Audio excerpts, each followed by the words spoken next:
Hello everyone, welcome to our channel TET topper. तो हम लोग डिस्कस कर रहे थे ईवीएस के कुछ महत्वपूर्ण क्वेश्चंस के बारे में। तो उसी कड़ी को आगे बढ़ाते हुए आज देखते हैं उसका पार्ट 4। ये चौथा पार्ट होगा और इसमें हम लोग डिस्कस करेंगे कुछ इम्पोर्टेंट क्वेश्चंस जो प्रीवियस ईयर में पूछे गए हैं। तो आइए देखते हैं। ये रहा आपका पहला सवाल।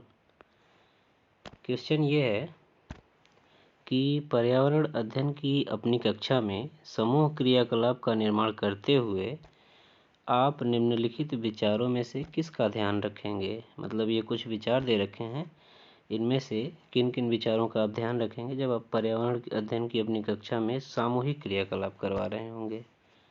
पहला, बच्चों की रुचियों का ध्यान हो, मतलब जो बच्चों की रुचियां हैं उनको आप ध्यान में रखेंगे। दूसरा, लड़कों और लड़कियों को समान रूप से रुचिकर लगे। तो जो आप क्रियाकलाप करवा रहे हैं वो ऐसा हो जो लड़का और लड़की यानी कि बॉयज़ एंड गर्ल्स दोनों को समान रूप से रुचिकर लगे। तीसरा क्या है, इसमें मूल्यवान सामग्री लगी हो। और चौथा, सभी धार्मिक और सांस्कृतिक पृष्ठभूमि के बच्चों को रुचिकर लगे। तो जब आप सामूहिक क्रियाकलाप करवा रहे हो तो इसमें बच्चों की रुचियों का ध्यान रखना ज़रूरी है, लड़का लड़की दोनों को समान रूप से रुचिकर लगे ये भी ज़रूरी है, और सभी धार्मिक और सांस्कृतिक पृष्ठभूमि के बच्चों को रुचिकर लगे ये भी ज़रूरी है। लेकिन इसमें मूल्यवान सामग्री लगी हो इसकी कोई खास आवश्यकता नहीं है। तो इस हिसाब से सही हुआ ए, बी और डी। तो ऑप्शन बी इसका करेक्ट आंसर होगा। तो सही आंसर होगा ऑप्शन बी। अब देखते हैं नेक्स्ट क्वेश्चन। क्वेश्चन है, समूह कार्य में पर्यावरण अध्ययन कर रहे बच्चों को ग्रुप में समूह में पर्यावरण का अध्ययन कर रहे बच्चे बच्चों की सामाजिक वैयक्तिक विशेषताओं के आकलन के लिए इनके सामाजिक और वैयक्तिक विशेषताओं के आकलन के लिए निम्नलिखित में से कौन सा उपकरण सर्वाधिक उपयुक्त होगा। तो समूह कार्य यानी कि ग्रुप वर्क कर रहे हैं पर्यावरण अध्ययन पर, तो इनके सामाजिक और वैयक्तिक विशेषताओं के आकलन के लिए कौन सा सर्वाधिक उपयुक्त होगा। ऑप्शन ए दत्त कार्य, ऑप्शन बी कागज पेंसिल परीक्षण, ऑप्शन सी मौखिक परीक्षण या ऑप्शन डी निर्धारित मापनीय। तो इसमें जो सबसे उपयुक्त होगा वो होगा मौखिक प्रश्न। मौखिक प्रश्न के द्वारा वो काम कर सकते हैं। अब देखते हैं नेक्स्ट क्वेश्चन।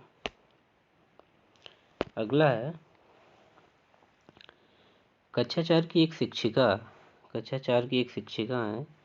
इन्होंने अपने विद्यार्थियों से कहा, कुछ वयोवृद्ध लोगों से यह पूछिए कि जब वे जवान थे, जो सीनियर्स लोग हैं उनसे पूछिए कि जब वे जवान थे तो क्या उन्होंने कुछ ऐसे पौधे देखे थे जो आजकल नहीं दिखाई पड़ते हैं। उपयुक्त प्रश्न में पूछे जाने पर निम्नलिखित में से किस कौशल का आकलन की संभावना नहीं है। मतलब जब ये प्रश्न पूछा जा रहा है तो उसमें से कौन से कौशल के आकलन की संभावना नहीं है जो नीचे दे रखा है।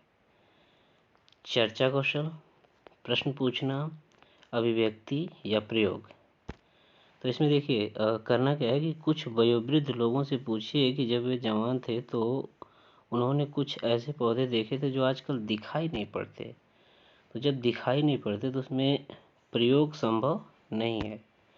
तो चर्चा, प्रश्न या ये अभिव्यक्ति ये तो हो जाएगा, लेकिन ये प्रयोग वाला जो कौशल है ये नहीं हो पाएगा। तो इसका सही ऑप्शन होगा, सही आंसर होगा ऑप्शन डी।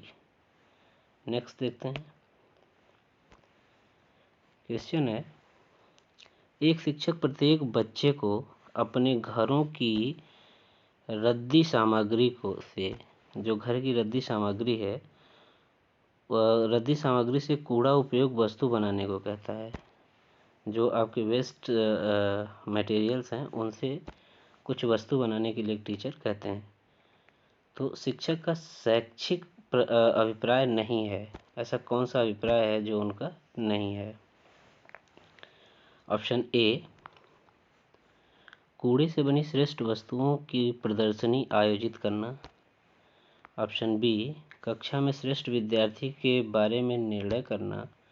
ऑप्शन सी, बच्चों में सृजनशीलता का विकास करना। और ऑप्शन डी, बच्चों को पुनश्चक्रण यानी कि रिसाइकल और पुनः प्रयोग और रूपांतरण को समझाते देना यानी कि समझाना। तो इसमें ऑप्शन ए तो सही होगा, कूड़े से बनी वस्तुओं की प्रदर्शनी आयोजित करने का एक हो सकता है। ऑप्शन सी भी सही होगा, जब बच्चे कूड़े से कुछ बनाएंगे तो उसमें अपनी सृजनशीलता का या सृजनता का यूज करेंगे तो उसका भी विकास होगा। ऑप्शन डी, बच्चों को रिसाइकिल की अवधारणा भी समझाई जाएगी। लेकिन इसमें जो नहीं है वो ये है कि कक्षा में सर्वश्रेष्ठ विद्यार्थी के बारे में निर्णय करना। मतलब इसका सही आंसर होगा ऑप्शन बी। नेक्स्ट देखते हैं। क्वेश्चन है कि मैं क्रियाकलाप की योजना कितनी अच्छी बनाई। मतलब मैंने क्रियाकलाप की योजना कितनी अच्छी बनाई। ए, मैंने योजना का अनुसरण कितना अच्छा किया।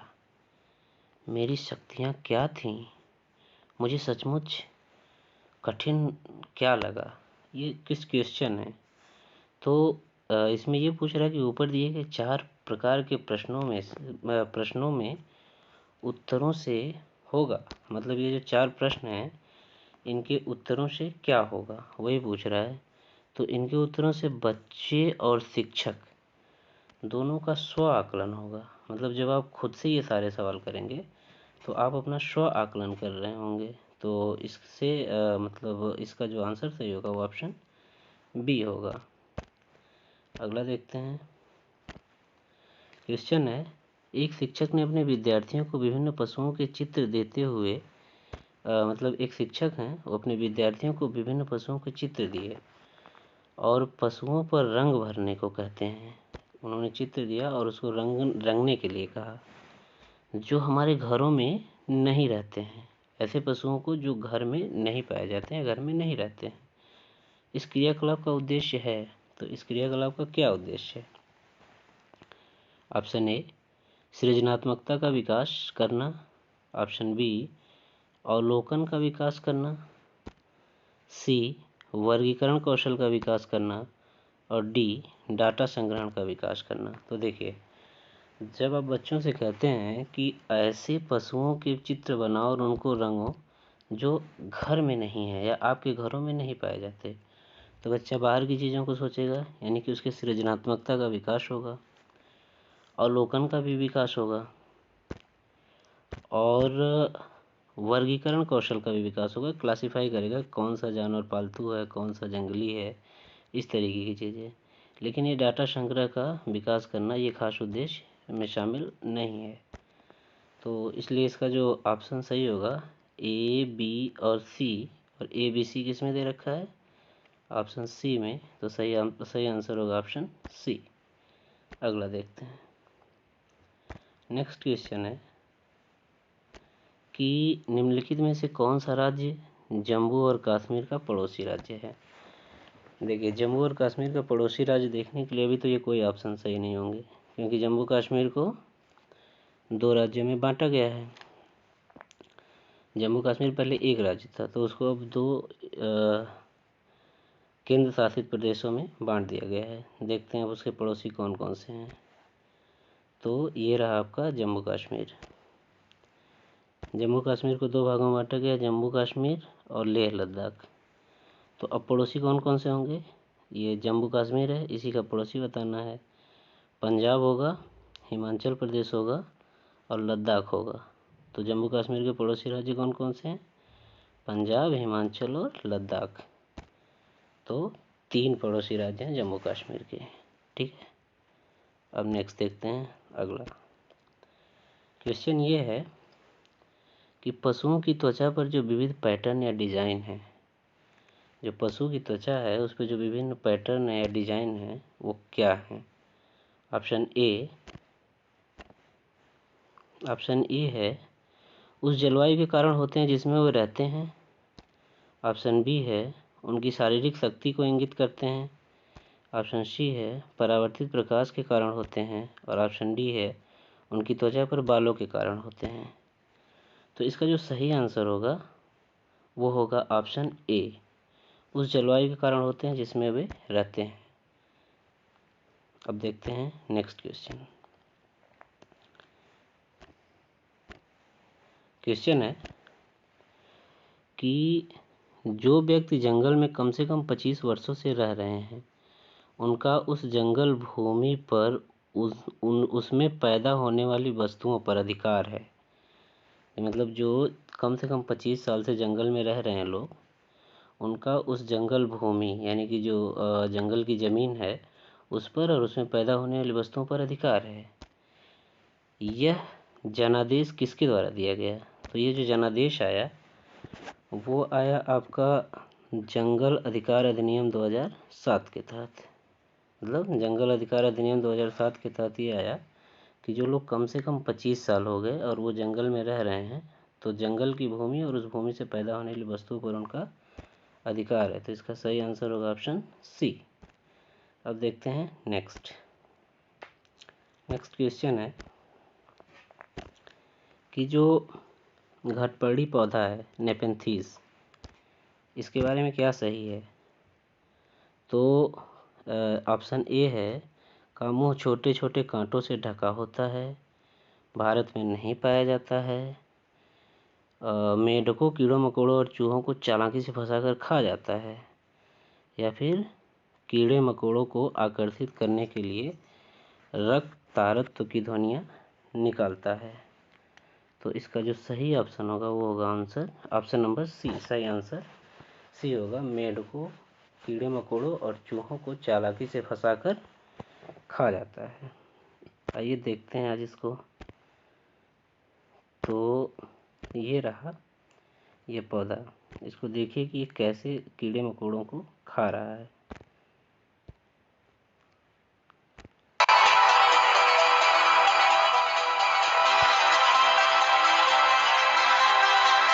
ये बहुत ही चालाकी से इनको देखिए फंसाएगा और ये इसका कवर जो है बंद हो जाएगा अभी, और जैसे बंद होगा वो कीड़े को इस मच्छी को खा जाएगा। देखिए दोनों मच्छियाँ आ रही हैं, जैसे ये बंद, इनकी कहानी खत्म।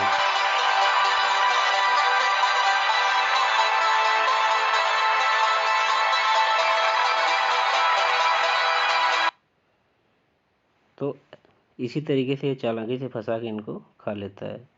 अब देखते हैं नेक्स्ट क्वेश्चन है कि निम्नलिखित में से कौन सा पक्षी है जो कैक्टस पौधे के कांटों के बीच अपना घोंसला बनाता है? तो कैक्टस पौधे के कांटों के बीच अपना घोंसला जो बनाता है वो फाख्ता पक्षी होता है।